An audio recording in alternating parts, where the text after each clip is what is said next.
Hello and good evening. Namaste, Sat Sri Akal, Assalamu alaikum wa rahmatullah. Ladies and gentlemen, I hope you are doing well wherever you are. Back with a short video clip with the hope and objective that it would make somebody's life better.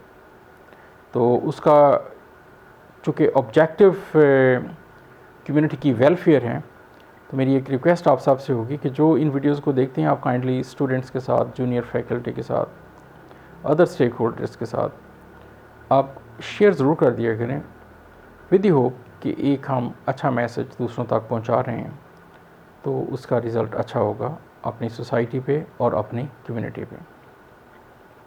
आजकल intermediate के examination होने वाले हैं। ये सब continent में intermediate कहते हैं ग्रेड 11th और 12th को, वेस्ट में ए लेवल कहते हैं और ग्रेड 12 के एग्ज़ाम ग्रेड 11th के एग्ज़ाम भी कहते हैं।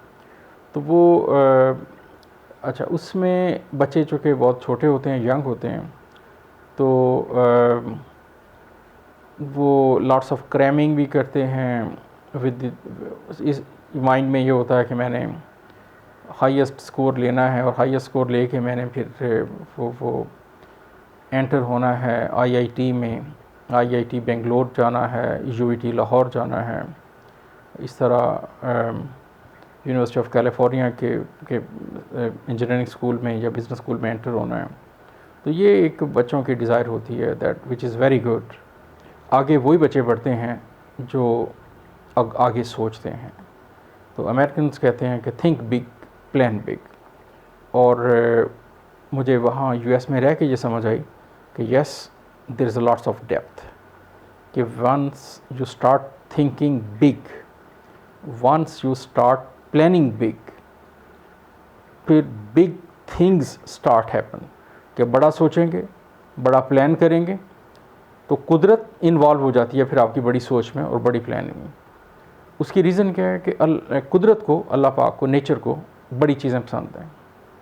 और उसका लॉजिक मुझे मेरे एक प्रोफेसर ने दिया कि देखो आसमान कितना बड़ा अल्लाह पाक ने बनाया है, ओशंस ख़त्म ही नहीं होते हैं, माउंटेन रेंजेस पे चले जाएं ख़त्म ही नहीं होते हैं, डेजर्ट में चले जाओ ख़त्म ही नहीं होगा।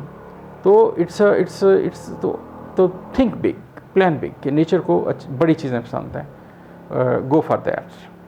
अच्छा, तो extremely important when you think big, when you plan big, तो आपकी अपनी पर्सनल प्रोफेशनल लाइफ जो है वो बड़ी चीज़ों की यूज़ टू हो जाएगी, और फिर बड़े चीज़ों के टू मेक इट हैपन फिर आप एफर्ट भी पुट करेंगे कि आपके टारगेट बड़े होंगे, आपके गोल्स बड़े होंगे।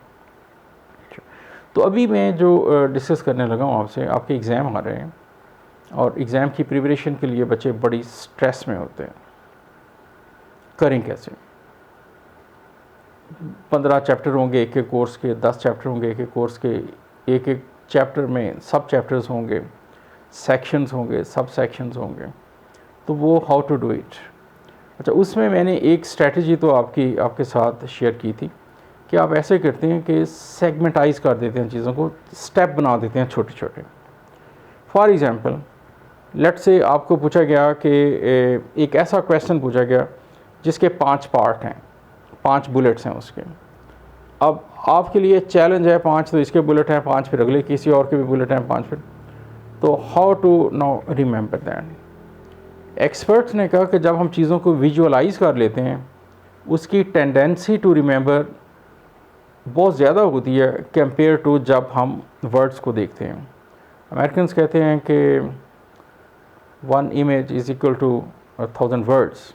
तो ये बिल्कुल ठीक है, एब्सोल्युटली ट्रू, कि एक पिक्चर जो आप देख लेते हैं उसको याद रखना बड़ा इजी होता है कंपेयर टू एक चैप्टर जो आपने पढ़ा होता है। अच्छा, now how to go for it. अच्छा, इसमें डिफरेंट स्ट्रेटजीज होती हैं, there are different ways to look into it. Let's say कि आपको कुछ एनिमल्स हैं जो बहुत बहुत पसंद हैं।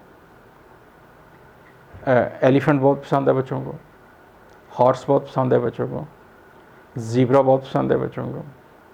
यंग बच्चे मैं बात कर रहा हूँ, 18, 19 ईयर, 20 ईयर ओल्ड। अच्छा, तो उसको आप, जो साइंस के बच्चे हैं उनको इंजीनियरिंग की चीज़ें बहुत पसंद होंगी, उनको फाइटर जेट्स बहुत पसंद होंगे, लॉकहीड मार्टिन की प्रोडक्ट्स बहुत पसंद होंगी, बोइंग की मशीनें बहुत पसंद होंगी। ब्रिटिश एरोस्पेस की चीज़ें बहुत पसंद होंगी, चाइना एयर की बहुत पसंद होगी। अच्छा, तो वो वट एवर जो भी प्रोडक्ट, जो भी कंपनी हो, आप उसको उस प्रोडक्ट के एक को पिक कर लें। लेट्स से एक बच्चों को एलिफेंट बहुत पसंद है और उसने एक आंसर है उसके पास जिसके उसे पता है कि 6 बुलेट हैं। अब आप ऐसे करें कि उस 6 बुलेट जो हैं उसका नंबर 1 जो है उसके एलिफेंट के हेड के ऊपर लिखते हैं एक बुलेट, एक दूसरा बुलेट जो है उसकी फ्रंट लेग पे लिखते हैं, तीसरा बुलेट उसकी सेकंड वाली लेग पे लिखते हैं फ्रंट पे, फोर्थ बुलेट जो है उसकी रियर लेग पे लिखते हैं राइट पे, और इस तरह लेफ्ट लेग पे लिखते हैं। अगर कोई और चीज़ भी है तो उसकी टेल पे लिखते हैं। अब ये जब आपने ये चीज़ें लिख ली हैं, अब आपके लिए वो एलिफेंट को रिमेंबर करना बड़ा याद हो जाएगा। तो थिंक ऑफ दिस।